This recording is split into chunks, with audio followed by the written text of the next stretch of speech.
You're listening to the Options Insider Radio Network, the home of the Options Podcast. For more quality options programs, visit theoptionsinsider.com or search for Options Insider Radio Network in your podcast provider of choice. Listeners can also access all of our programming through our mobile app available in the iTunes and Google Play stores. Select programs are also available via live stream at mixlr.com/options-insider. That's mixlr.com/options-insider. Don't forget to follow along with your favorite programs and submit your own questions for the hosts at twitter.com/options, stocktwits.com/options, facebook.com/theoptionsinsider, or via questions at theoptionsinsider.com.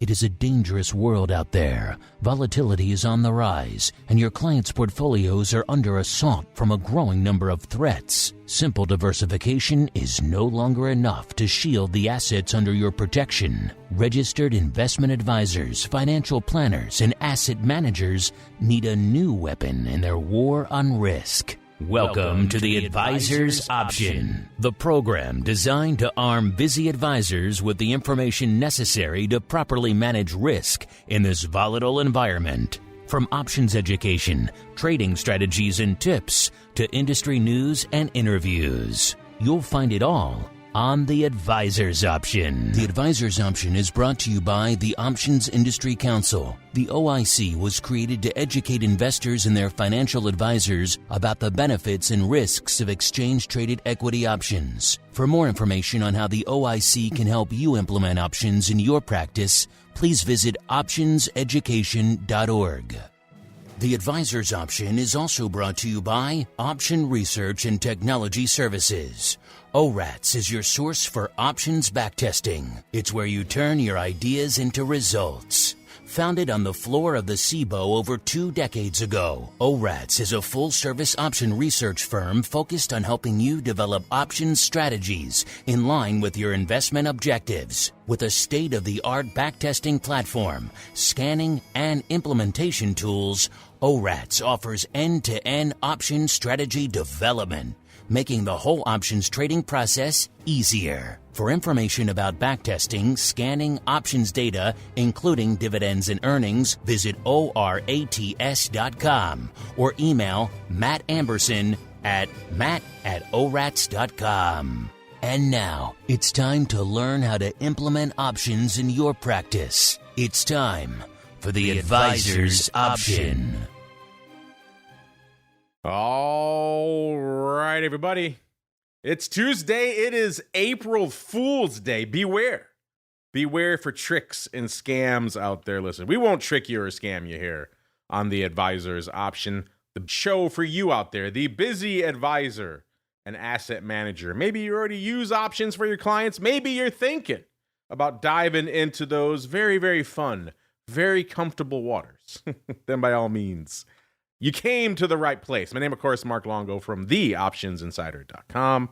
Reminding you at the top of the show here, if you want to check out everything we have cooking, just head on over to theoptionsinsider.com. Then /pro. That'll get you behind the velvet rope of the secret club. Get you all kinds of cool stuff. Pro Q&As, which are awesome in and of themselves, worth the price of admission. Then you get options oddities on top of that. Also, if I do say so myself, that show, quite a banger. In and of itself, worth the price of admission, especially last week. We had some fun UA and a special fun offer for our pro members there. You get live streams, all kinds of other fun stuff, early access to fun, cool things. And then once a month, the Piece de Resistance. We give away one pro trading crate to our fabulous members. And joining me to help me do just that, I do believe for the first time ever, our good pal, Mr. Matt Anderson, the founder over there at ORATS. Mr. Matt, welcome back. Happy April Fool's Day to you, sir. What is going on, Mark? I'm dying to hear how this will work. All right. Well, you get the luck, sir. You get the fortune to be the first show on the network out of the gate for the month of April, which means you get to be the one to give away the Pro Trading Crate to our March members. So here's how it works. I have already fired up. It is running on my screen. I see it right now. I have a random number generator that is flicking through all of the numbers associated with all of our Pro members. When you tell me to stop, sir, it could be right now, it could be in a little bit, it could be later on in the show, whatever floats your boat, then I will use my cat-like reflexes to immediately stop the random number generator on whatever number you have decided, sir, and then that will pick our winner of the March Pro Trading Crate. You understand, sir? I got it. So at a low point of the show, I'll look for something to add some spice. All right. So he's going to hold on to it. He's going to keep it in his back pocket, listeners. He's going to tease you. Yet another reason why you have to tune in throughout the entirety of the show. As we keep on going, listeners, if you're hanging out in the Pro, stay tuned. Maybe you're a winner. I see some folks already looking, saying, did I win? No, we haven't picked it yet. You got to wait as we keep on rolling into the P&L statement. What the heck happened in the options markets since our last episode? Let's find out with the P&L statement. All right, everybody, let's get down to business with a little bit of the P&L statement. And man, a lot going on. This is, of course, the segment that was born of the pandemic, where we spent the start of every show really saying, what the heck just happened in the options market and the market as a whole? And that question is being asked a lot again right now. Since our last show, we've done a lot of living out there in the major indices, listeners. We got all the way up to some new all-time highs and then have come right back down to earth out there since, mid-February in the old markets there, listeners. As we're coming into the start of the show, we've also been subject, I should say, to just a lot of whipsaw action, a lot of intraday starting one way and then head fake moving the other way. And then sometimes we head fake again. And we are right back where we started. And just another wild ride coming into today. We're seeing it again as we kicked off the day here. In fact, just a couple hours ago, most of the major indices were off about 1%. And then we started to swing into the red. Or I should say into the green, up about 1%. Let's see, how high did we get? Just today, we got as low as 55.60 in the S&P and as high as about 56.50. So a full 100-point range and firmly heading back down now, listeners. So that's the kind of market we've been in pretty much ever since our last show out there. And all of that has, of course, conspired to give volatility a little bit of a shot in the arm. We are back up to a low 20 handle, 22, as we are recording this show. That is our near-term high. Of course, in between now and our last show, we did get higher. We got up to about almost a 28, about 27.86 back on March 10th out there. So volatility has been a little bit spicier. A lot of whipsaw action, of course, a lot of it driven, pretty much all of it driven by this turmoil, this confusion, this uncertainty over what's going on with the tariffs. The administration says one thing one day. We have a nice rally a week ago because it seems like there's going to be a little bit of a détente on the trading war front. And then bam, a couple of sessions later, nope, we're tariffing everything, including auto parts, not just autos. And it kind of just has been off to the races from there. So Mr. Matt, a lot to unpack. Mostly red in the major indices, mostly green on the vol screen since our last show. What has been catching your eye, sir? Yeah, it's been quite crazy. So we do a overall assessment of the term structure. So I'll start there. And usually you'll have bumps in the term structure. So whether it's in backwardation or contango, whether the front months are below or above the back months, you'll have bumps that associate with economic announcements. And what we're seeing now is that has been very muted because of all the other craziness. So if the longtime listeners will draw some parallels perhaps between this type of behavior and the earnings behavior. So when COVID hit and we were in that, the earnings weren't as important, and the straddle holders didn't profit as much, and the moves weren't as big because people weren't focusing on the earnings. They were focusing on the other things going on in the economy back then and now. So what we're seeing is the traditional, jobs reports, the traditional even interest rates reports, the traditional whatever report is coming out is not as highly anticipated in the market as is usual. So this is the big change in today's market, is the lack of bumps for the normal announcements that are coming out. And you're right, Mark. What we're seeing is a lot of focus on, not just tariffs, but geopolitically, what's going on with Ukraine, what's going on with China, what's going on all over the place. So there's a lot of outside information being processed by the market. We're in backwardation pretty heavily, meaning the front months much higher than the back months. And what you see when you have that is much more volatility and usually red in the markets. So, the numbers that I look at are, of course, our contango numbers at ORATS, and that's tried to come back, but now today it's down again. I look at, just implied volatility. That shot way up and then it's come down, but it's gone up a little bit again. It doesn't seem like it's over. It seems like we're getting some bear market rallies, is what it feels like to me, and it doesn't feel like this correction is over. So so that's what I'm seeing out there in the market, Mark. The correction is not over, you say. So sounds like, and you've always said you're always skeptical, always dubious of this market. Sounds like it's fair to say you're still skeptical, if not a little more skeptical than you were on the last show, Mr. Matt. Yes, I am still skeptical. The protection that I've had and been talking about worked very well. These put calendars performed as they should have. I have taken some off and moved some down. So you want to take a little bit of profit. And then I've also gotten a little bit longer in some things. So that's the benefit. That's why you pay for that insurance all the way up. We lost money for a couple of years and you get it back very quickly, but you want to have it in place. This wasn't a very big correction yet. It could be, or it might not be, but at least you have the protection there. So yeah, I'm always dubious, but somewhat invested.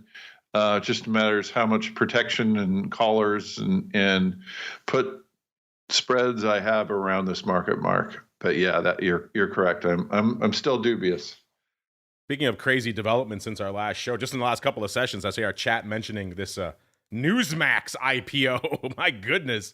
This thing off to the races, listeners. I think I fared to term it a conservative news outlet going public at, what, $16 just a day ago. Up $195 or 1,100% since it went public out there. So if our chat is talking about, man, can they hedge this thing, buy some options? Unfortunately, no options listed on this wild, untamed beast.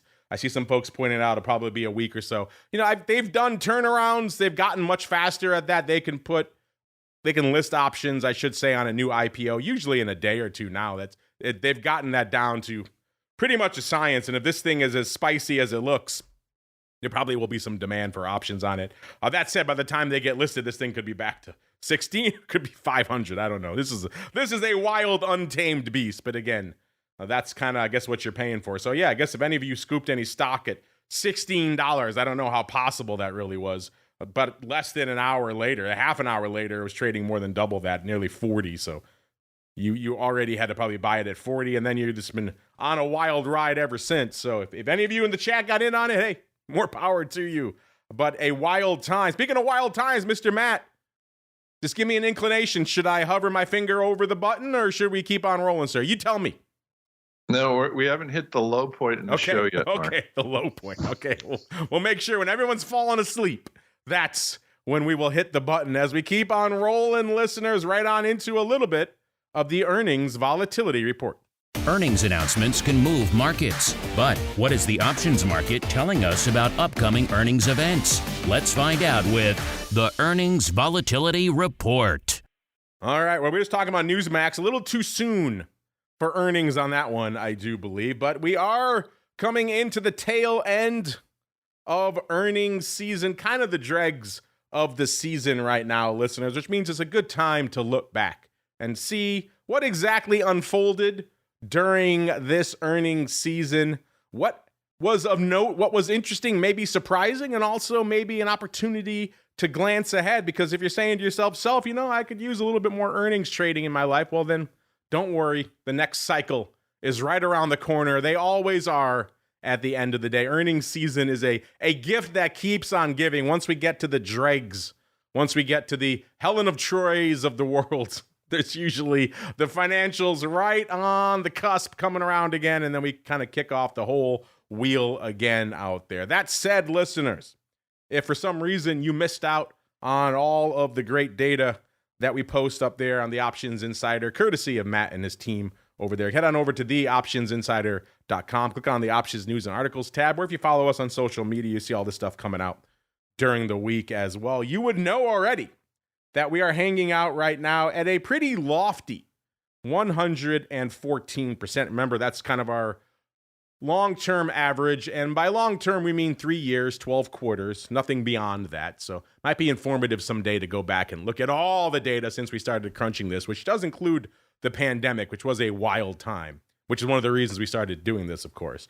But right now, for the previous trailing 12 quarters, the average is 117%, listeners, and we're pretty close to that with this past cycle. We were at 116. It ticked down in the final week of the cycle down to 114%. Still ridiculous, still explosive. I think outside of this previous cycle, that would really be our record. That I think the previous high was 113, so that would have definitely beaten it.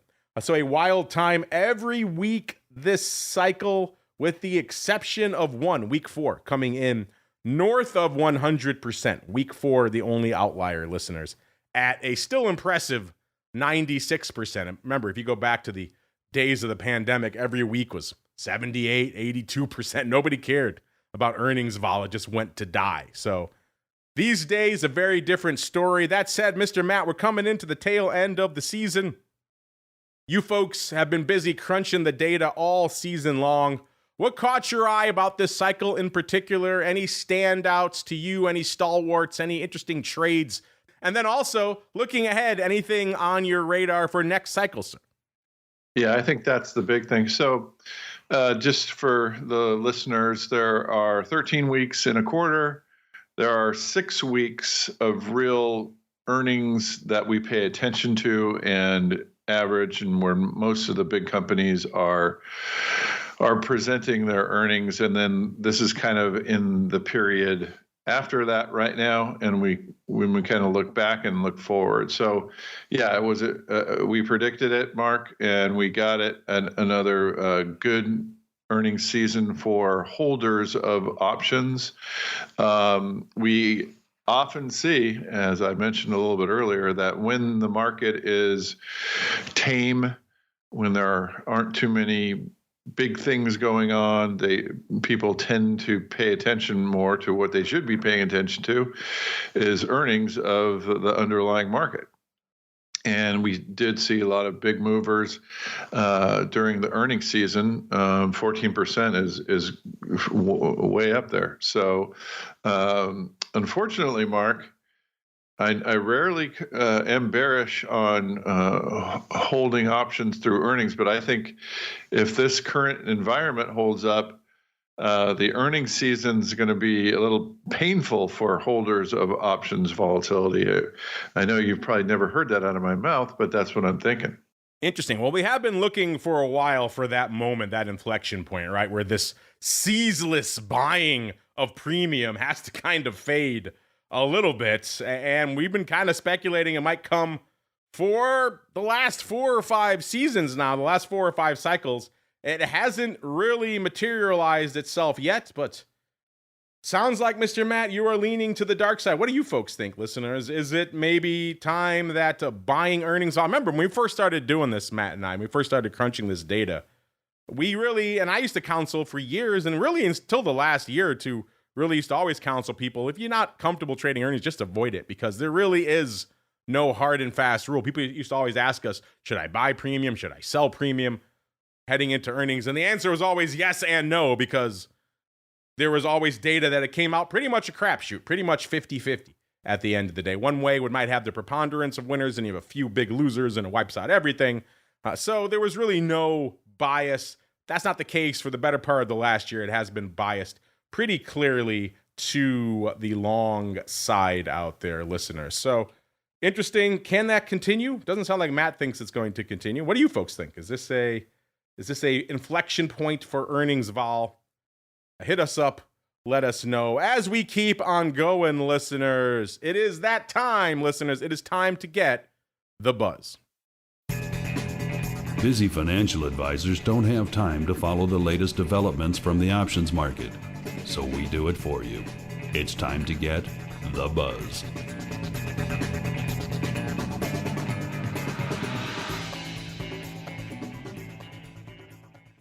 All right, everybody, welcome to The Buzz, the portion of the show where we break down all of the leading options, stories, and developments and trends that maybe you've missed out on because you've been busy doing what your actual job is supposed to be, which is fielding calls from your clients, talking them off the ledge, allocating assets, all the fun stuff that you advisors do day in and day out, listeners. And Matt, the last time we recorded the show, we were right at the tail end of February, and we were waiting with bated breath for the numbers to come out for February. We, of course, have those now, and we also took a sneak peek.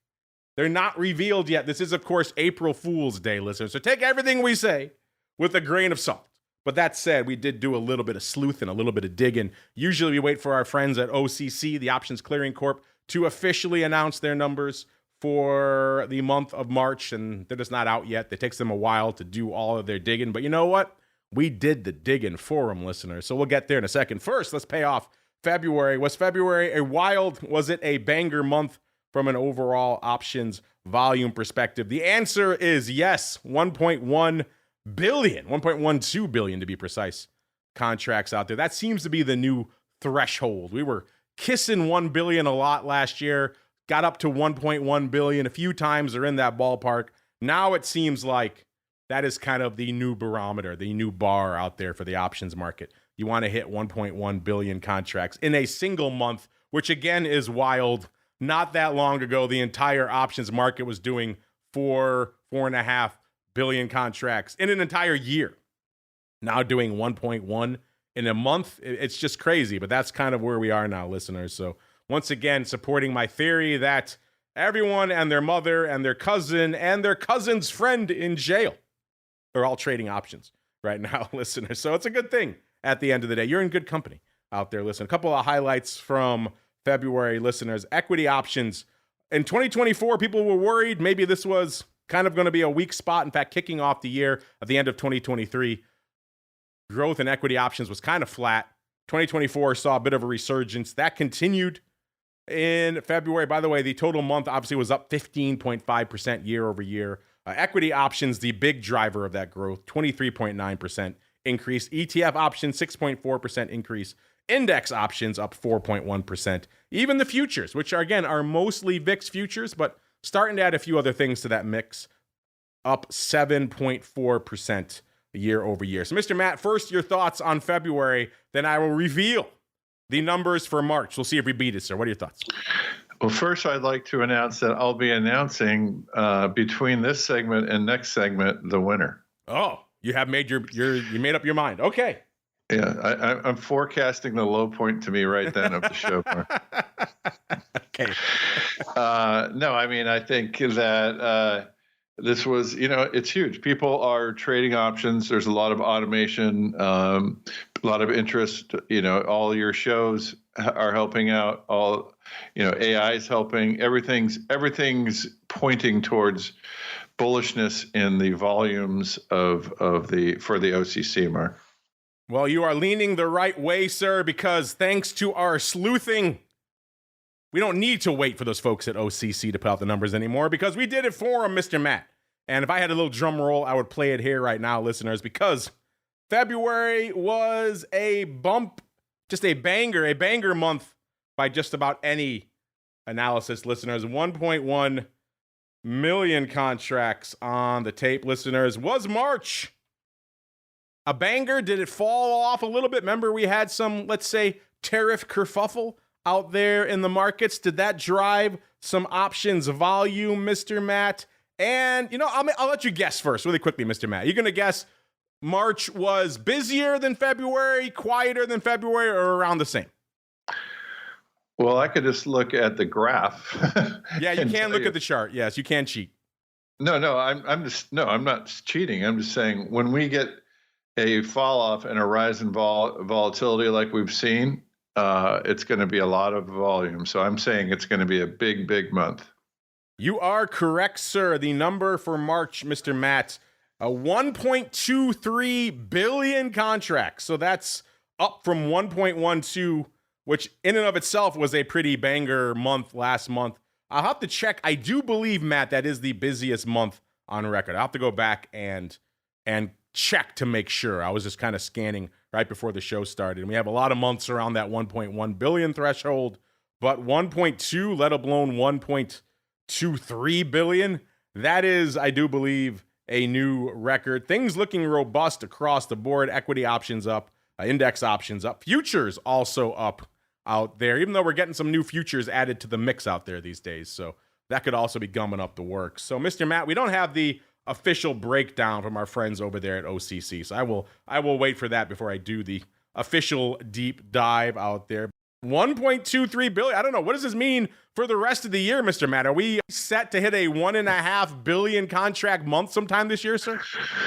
Well, it depends. If we get a big sell-off, I think we will. But I think what we're going to see in general is the entire volume picture start to inflate. And so I think, if we couple that with a big down day or even a big uptime, but mostly big down day, we'll see a huge month, Mark.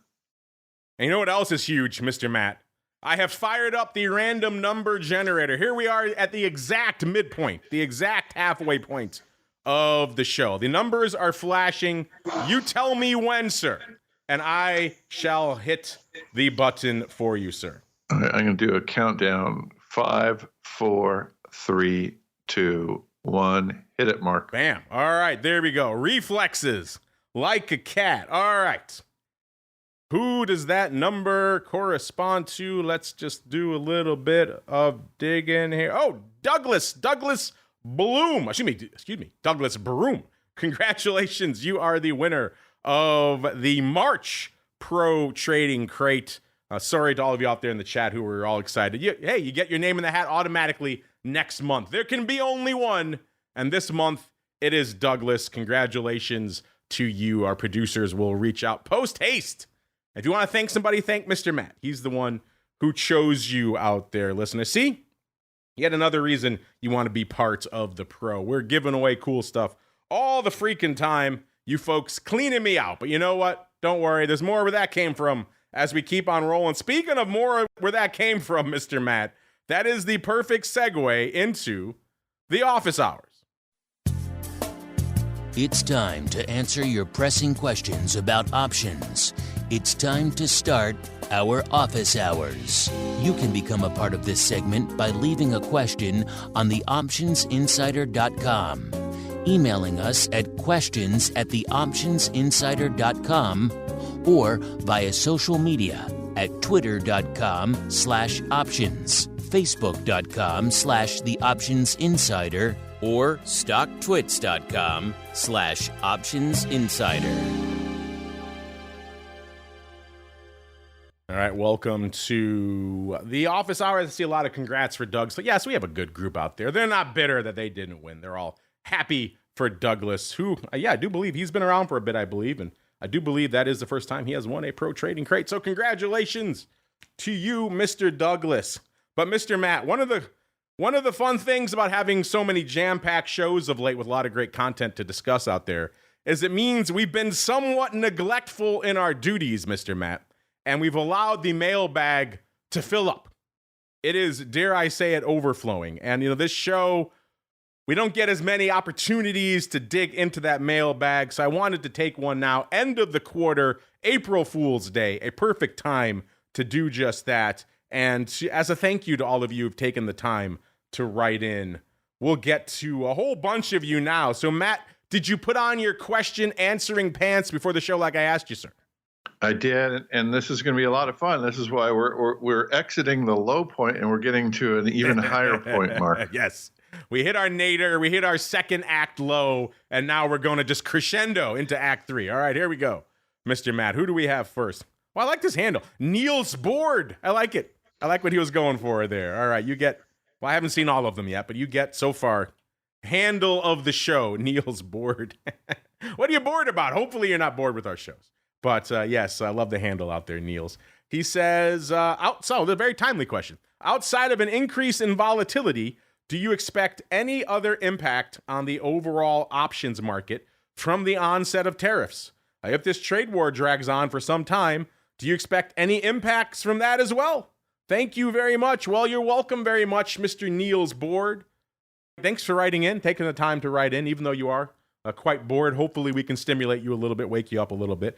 We just talked in the Buzz segment, Niels, about one of the most obvious impacts you can draw a clear correlation to with the trade war, is, of course, the volume. We saw a lot of vol kicking into the market, a lot of sell-offs last month, and intraday whipsaws that were primarily driven by all of this Sturm and Drang coming out of Washington. So as a result, there's a lot more volatility, which tends to translate into, as you clearly just saw, a lot more volume out there. I mean, 1.2 billion contracts. And again, I don't think that's ever been done before. So we're hitting new records out there in options volume. And if this intraday, look, we have a 100-day intraday handle swing today. I mean, if this stuff continues, I think we can at the very least expect a lot more volume, a lot more volatility, which is good for options traders at the end of the day. Remember, you don't want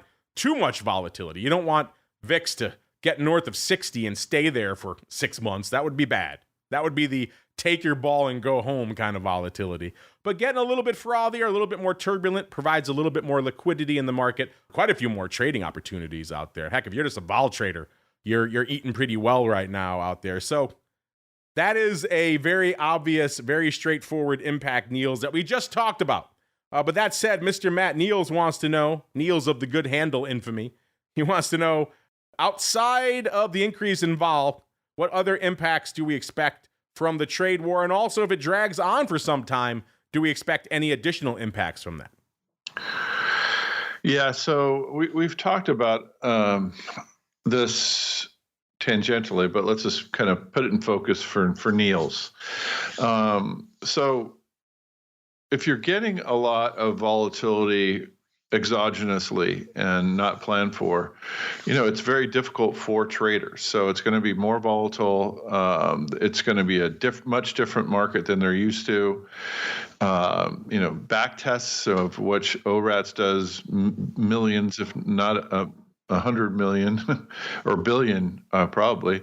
Some of those don't behave as they normally would. Some people that would avoid FOMC now are seeing those FOMC type days based on what announcements or what weird things are coming out of the news. So what you're going to see is potentially elevated markets, and it's going to take some different strategies that might work in this type of a situation that might not work in what it's back tested to work in. So I think it's going to take some some good trading now, whereas before, there were a lot of numbers people. Now I think it's going to be the traders that do a little bit better, especially if this drags on. So yeah, good question from Niels, Mark. Yeah, you can't just buy and hold SPY anymore. That trade is gone, it seems like, for the near future, Niels. An interesting question, too, about if it drags on. That is something, obviously, we have not experienced in the modern options market, a protracted trade war. We've seen flirtations with it most recently, obviously, in the first Trump regime. They never really came to pass with a protracted trade war. So if it does drag on, let's say, foreseeably for a year, maybe two, which would obviously not be a good scenario for anyone, then that could pose interesting challenges out there as well. We may, after a time, may even start to see volume start to dry up just because goods aren't flowing the way they used to. Companies are having a hard time. And so that could be the opposite side of that. Could end up being, long run damaging. But in the near term, at least, it provides some interesting opportunities if you are deft and quick on the trigger finger, like buying all the Newsmax IPO. Don't even need options for that. Just go along all that madness. Man, a lot of crazy stuff going on. All right, let's keep rolling. Who is next? Oh, before we get there, Matt, we have a question coming in from the live. So I let the live folks always jump to the top of the list if they want to play along as well. Let's see. Good old Option God. Option God has a question for you, Mr. Matt. He says, Matt, has crunching all of this earnings data turned you into an earnings season trader? I know that you used to avoid it. Yeah, Matt, you and I used to joke that, like I said at the start of the earnings vol segment today, we used to always say, just don't do it because it's pretty much a coin flip. So it's kind of hard to have any long-term quote-unquote edge. Obviously, recently that has changed. Option God wants to know, has that changed for you? Do you find yourself now slinging a lot of options around earnings season where perhaps in the past you didn't?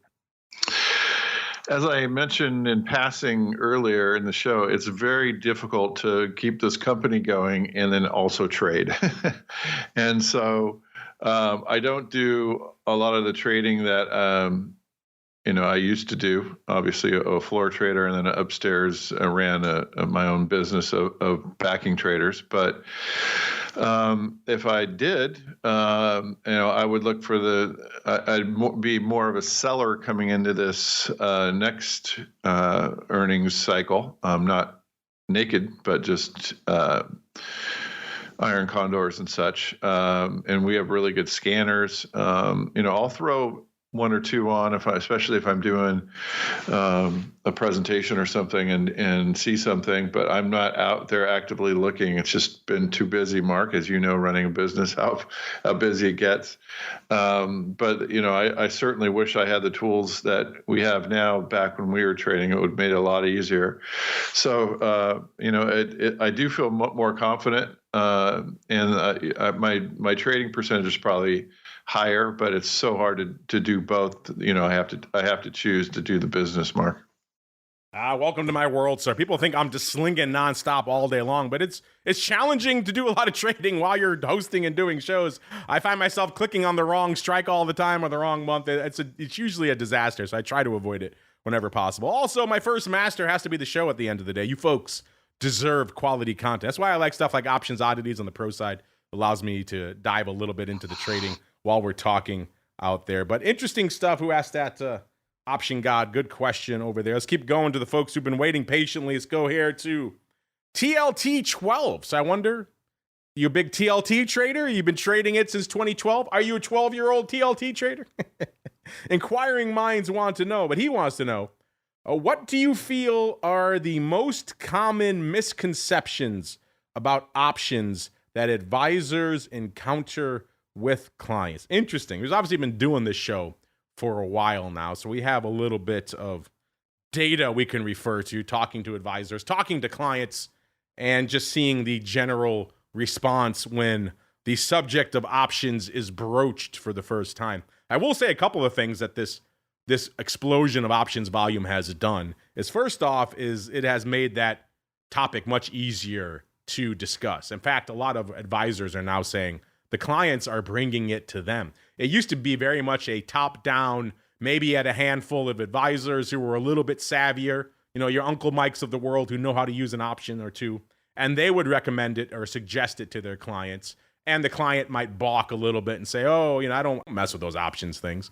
And it would be kind of a conversation that would unfold from there. It seems like these days with everyone and their grandma and their mother and even folks on Reddit and everyone else, at least tangentially familiar with the concept of what an option is and what it can do, their perspective could be wildly skewed from the meme stock days or all kinds of other weird stuff. But at the very least, they're coming in armed with that awareness out there, which is a good starting point at the end of the day. So it does seem like it's a little bit more of a bottom-up conversation these days from the clients, that's good. If the client demand is driving it, then the advisors are going to get on board, which is something that we've been obviously advocating since episode 1, so over a decade now on this show. In terms of misconceptions, and of course I'll let Matt weigh in on this as well because he is actually an RIA out there, but it definitely seems like in the past the most common misperception, and for folks who are still hesitant, the reason they usually give is that they have this perception that options at the end of the day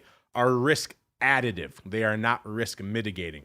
You approach someone who's not familiar and say, have you traded options? They're like, oh no, I don't mess around with that stuff. That's usually the response you get because there is this perception out there that options, indeed, you add an option to a portfolio, you're adding a ton of risk to the portfolio, including even things like buying a put on an equity. We all know that's not the case, but we all know there are also still large funds that are prohibited from doing that and all sorts of crazy nonsense that goes on out there because people think at the end of the day that options, I should say, are risk additive out there. So I would say that's probably the biggest misconception. And the nice thing is that this options volume surge is doing a lot of work and doing a lot of heavy lifting to dispel that. Mr. Matt, what are your thoughts here for TLT 12 about the most common misconceptions about options that advisors encounter with their clients?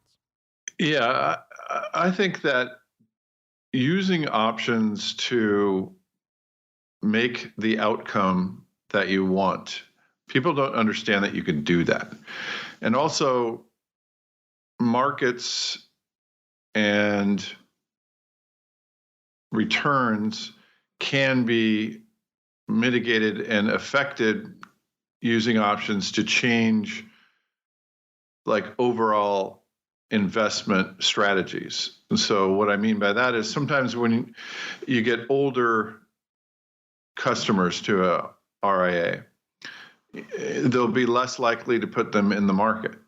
Well, those people don't understand options very well because they understand what markets can do because, if you're getting in the market and you have a lot of years left, you could handle major ups and major downs, mostly major downs, because you're pretty confident it's going to come back. But if you're older, you don't want to experience that. So those people can affect the outcomes that they want using options, i.e. collaring, i.e. buying protective put structures. So I don't think that's understood well enough. And that's the biggest misconception out there is that you can reconstruct investment outcomes using options that are more beneficial to your investment objectives. So that's the biggest misconception that I think that's out there, Mark. All right, let's keep on rolling. We got more in the docket, Mr. Matt. We also looks like we got one just popping up here in the live chat. So tell you what, they're both about SPY puts, Mr. Matt. So what do you want to do? You want to do SPY put calendars or using SPY puts to hedge a portfolio? Which one do you want to take first? Let's do both. Well, we will do both. Okay, I'll choose the order. I'll go out to the live because you folks in the live, you get bumped to the top of the list. Mr. Nichols chiming in saying, maybe I'm slow, as I know he's discussed it in the past. You're not slow, Mr. Nichols. Give yourself some credit. Says, but can Matt quickly describe his approach to using put calendars in SPY? Thanks. Well, you're welcome, Mr. Nichols. And Matt, you were just talking about it at the top of the show. He's right. You have discussed it in the past. So we can probably just do a quick overview if you want. But I know a lot of our listeners are still intrigued. I think you can call them calendar curious, maybe. So you were talking at the top of the show about your SPY put calendars. I'll break it down for Nichols and some of the others out there who are curious about calendars. How far out of the money you going? I think they're pretty small delta, as I recall. And what exactly is your setup? Yeah, I'm just checking it out because we've done so many back tests that what we do is we do the back test, and then we in our system, you can click on the option scanner, and then when you get it right in the option scanner, you save it there, and then you have your long put calendars that you could just go to and scan on, as the time comes. So, the one that I've talked about a fair amount on this show is the one that that I like the back test of. So this is just for me. You all needs to look at the kind of protection and returns you want, but mine is something like, a year and a quarter, a year and a half on the long, and then, half a year, a third of a year on the short. So, 450 days, 135 days on the long, excuse me, let me say that again. 450 days, so over a year on the long, 135 days on the short. So that's about where I, again, the back tests landed on those days. So if they sound a little weird, that's why. So, and then it's a fair amount out of the money, like it's the 10 delta. So right now, with the stock at 557, the SPY, these are like the 420s. In August of 25, you're selling and buying June of 26, and you're paying, $500 for that or something. So those are the types of put calendars that I like because they last a long time. I have one that is only the put right now, and it got, the put, I maybe paid $5 for it, $4 for it, and now it's $6, just the put. So, so I just kind of leave that on and leave it. I don't even look at it. So, unless it really gets down there, I'm not doing a ton. I just like having that, for $500 for, 450 days, that's pretty good protection out there. So that's the type of protection that I like, so you're getting a put that, you're paying, $8.75 is the long, but $3 is the short on this one that I'm looking at. So you have that $3 that you use to your benefit, and it really reduces your cost structure. And as the market goes down, the short doesn't really hurt you a ton until it gets past it. But if you but you're going to have that for so long. So that's why I like the structure. You get the theta from the shorter term ones your way, and you have the vega in case it goes down for the longer term ones. So that's the structure, and that's the rationale, and kind of the back tests. They're 300% profit taking, or kind of the things that we look at 200% profit taking is kind of where the sweet spot is on monetizing those. But that again depends on what you have against it. So I do the permanent portfolio, and I'm long a business, and I'm long other things like a house. So I'm long the market in many different ways. So I like to have, and I encourage everyone to have some, the one thing that will improve when the market goes down are puts and put structure. So that's why I'm into that, Mark. I can see the question. You kind of just touched on it. Question did just pop in as I anticipated as well. The Queen wants to know, when would you take it off? So you just said 200%. That is your threshold? 200 to 300. Yeah, that's what back tests the best. But, it then depends on the other positions and what your objectives are. But, if you want to like optimize just the back test, those are the numbers, the round numbers for exiting and doing the best you can just on that type of position, if that makes sense. And you take it off as a unit, I'm assuming, or would you leave the long on and just take it off? Like, how do you? I take the whole thing off. That's what I thought. Yeah. Roll it down. I just know people are going to ask these questions. I'm getting ahead of them. Yeah. The Queen got in there already, so she did ask it. So Good questions, everybody. Let's keep going to the put well, this time from Elliot. Elliot Simpson wants to know, are there readily available tools for calculating how many SPX or SPY puts to purchase against a broad client portfolio of stocks? And is this a service that ORATS offers? So there you go, Mr. Matt, right up your alley. Elliot wants to know if he has a bunch of different stocks in his portfolio for clients. Is there a tool he can use to calculate how many SPX or SPY puts he should buy to hedge it? And also, is this something you folks do at ORATS?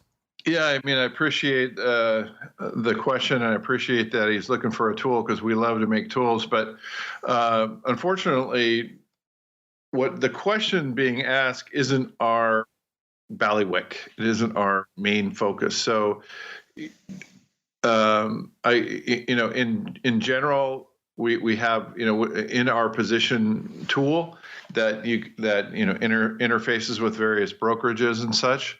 We do have like max loss over 3 standard deviations, and it does do a decent job with that. But what Elliot is really asking about is our correlations and correlations during down markets, and that's a little bit tricky and beyond what ORATS likes to do.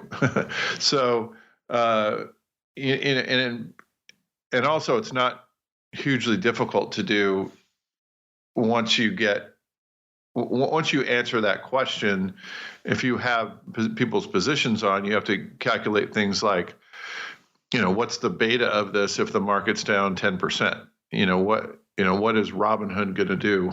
What is Newsmax going to do when the market's down 10%? So those are very difficult questions, but those are things that you want to try to simulate with past experience. It's just unfortunately not something that we spend a lot of time on. We spend a lot of time on other things. Those are I would call that kind of a more binary type of analysis. Binary in the sense that that's really going to become important if there's a large move. Small moves you could use puts to kind of just get a sense of how much things are going to go off. But it's really hard to calculate.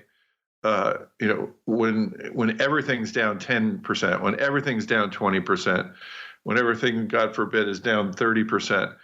How much are your stocks going to be down?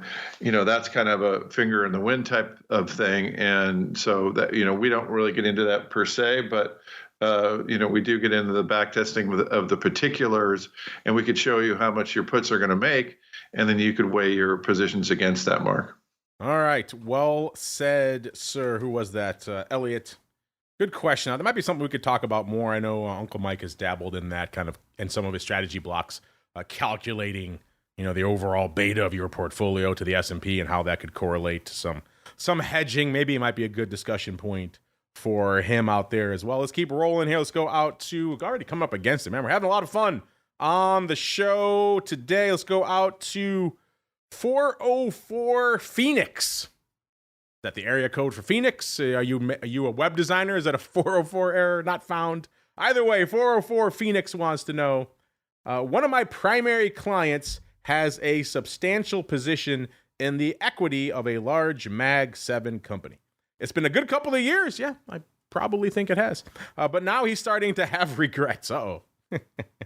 What are your thoughts on using options to either hedge or scale down a client's large concentrated equity exposure? Yeah, this is one of the primary use cases, 404 Phoenix, for options for advisors. A lot of advisors who use options get their clients through this use case. People come to them because they have a large exposure to one particular underlying. Maybe they got it through, they work at the company or for whatever other use case, and now they're sitting on a big pile of XYZ. No, not box stock or whatever the hell it is now, but XYZ, old school XYZ. And so, yeah, there's a lot of use cases. We've talked about these. I recommend you go into our archives, look for, strategies like collars. Those are great in this type of scenario. Obviously, with the provision that maybe your client can let go of some of this, they're not contractually prohibited or maybe worried about the tax consequences of letting something go. If they are, then you have to probably sell a call spread as part of the collar, not just the call. So these are things obviously you have to be cognizant of if you're an advisor, or just even doing a basic covered call. They have to be comfortable, obviously, letting the underlying go and taking the tax hit. Otherwise, you're going to have to be pretty deft on the trigger finger for rolling. But that's one great way to start doing is just some basic covered calls if they are willing to scale back a little bit. So you're getting paid at a higher level. Maybe you can also use that to finance a longer term put, like Matt was just talking about, not with the collars, but you can do the calendar route. A lot of different ways you can go with that. We have talked about a lot of those in the past, but in general, 404 Phoenix, that is a perfect use case for options, and one that is very popular with a lot of financial advisors out there. Mr. Matt, what are your thoughts here for Mr. 404 Phoenix? He wants to know about using options to hedge or scale down a client's large concentrated equity exposure, sir. Yeah, very good question. So I'm just going to make some very sweeping things. So this isn't going to be specific advice, of course. So, if you're a person that got into the Mag 7, congratulations, you've done very well. I'm going to assume that you've been into it for a long time since you're a primary client, and probably the reason that they're considering options rather than selling it, as you say, Mark, they probably have some tax consequences if they do sell it. But this person, is willing to have some pretty concentrated positions, so he's pretty risky. Or not totally risk averse is another way to look at it. So, given all that, and the fact that the Mag 7 I think is down 16% recently, I would tend towards some callers. So but let's look at the put side. So puts are very expensive on the Mag 7. However, if you do a put spread, so this person, he probably is okay with taking some risk. So way down, you could probably sell a put, buy one closer to the money and sell one farther out, and you could get probably a pretty good amount of premium. And that investor would be okay with owning the stock at that level. So I would consider a put spread part of a collar. And as you say, Mark, you could do a call spread to, because if these things just rocket up and you have a call spread on, then you can benefit from it. And if he's really sophisticated, you could do some diagonal stuff, but that's a little bit more, it's a little bit more advanced. But, definitely I would go a call spread, put spread collar for, if you might want to consider that for this type of person, with the rationale, like I said. If it goes down, they're going to benefit from the closer put. If it goes way, way down, they might want to own the stock at that point and still get a huge payoff from a wide sold put spread. So, or bought put spread. So, and the same with the call, that you might want to participate on the way up, but you want to offset some of the theta that you're paying out. You could even do a call calendar on the way up, so you get some theta from that short.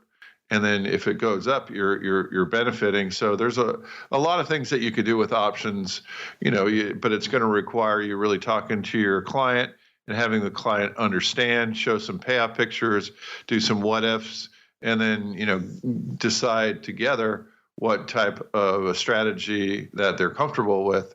But yeah, just flapping out there, I'm sure the client is used to their portfolio going up, and all of a sudden they lose 16% in a couple of weeks, and they're like, uh-oh, this could actually happen. And you could come in there as an advisor and say, well, here's what we could do to protect that.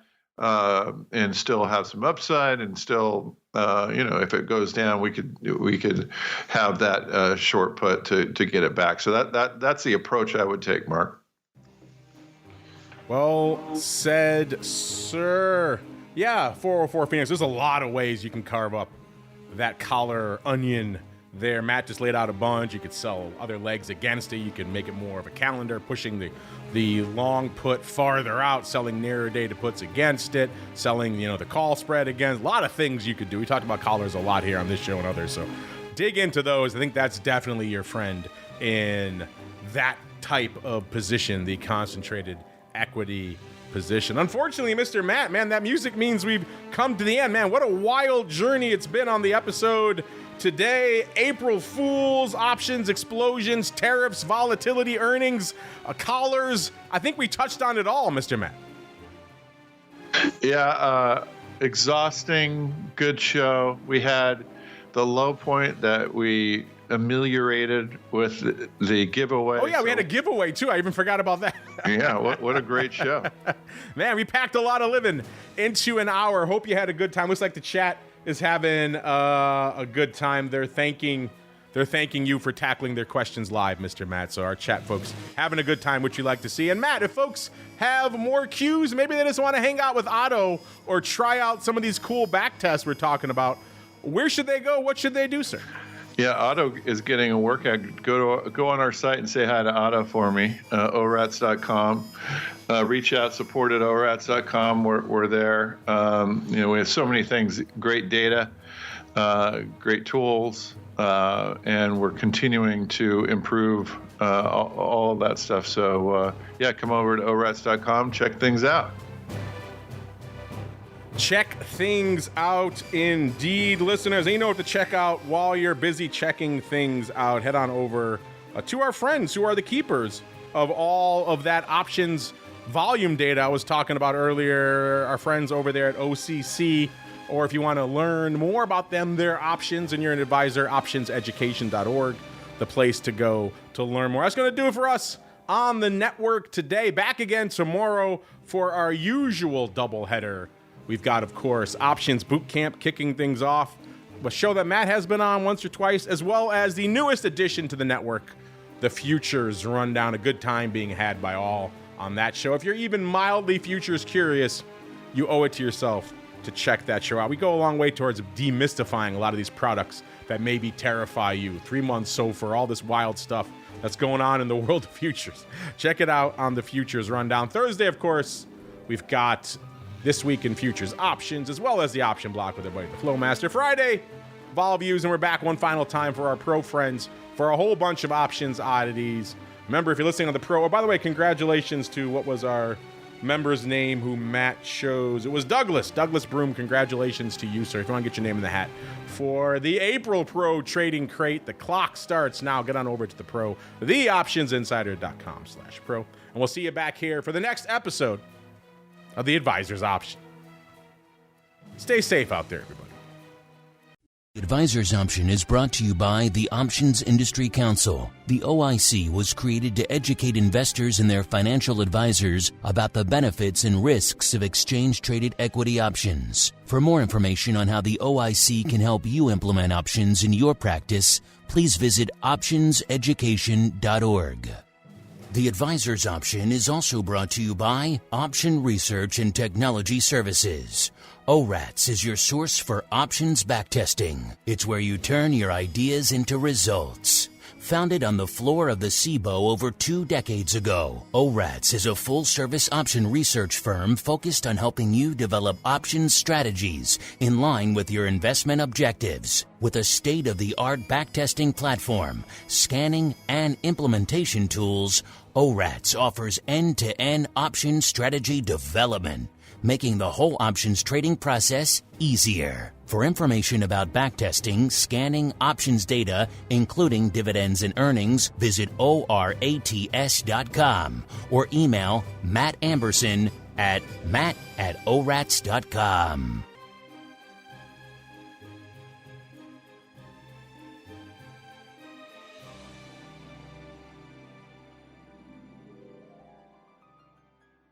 You're listening to the Options Insider Radio Network, the home of the Options Podcast. For more quality options programs, visit theoptionsinsider.com or search for Options Insider Radio Network in your podcast provider of choice. Listeners can also access all of our programming through our mobile app available in the iTunes and Google Play stores. Select programs are also available via live stream at mixlr.com/options-insider. That's mixlr.com/options-insider. Don't forget to follow along with your favorite programs and submit your own questions for the hosts at twitter.com/options, stocktwits.com/options, facebook.com/theoptionsinsider, or via questions@theoptionsinsider.com.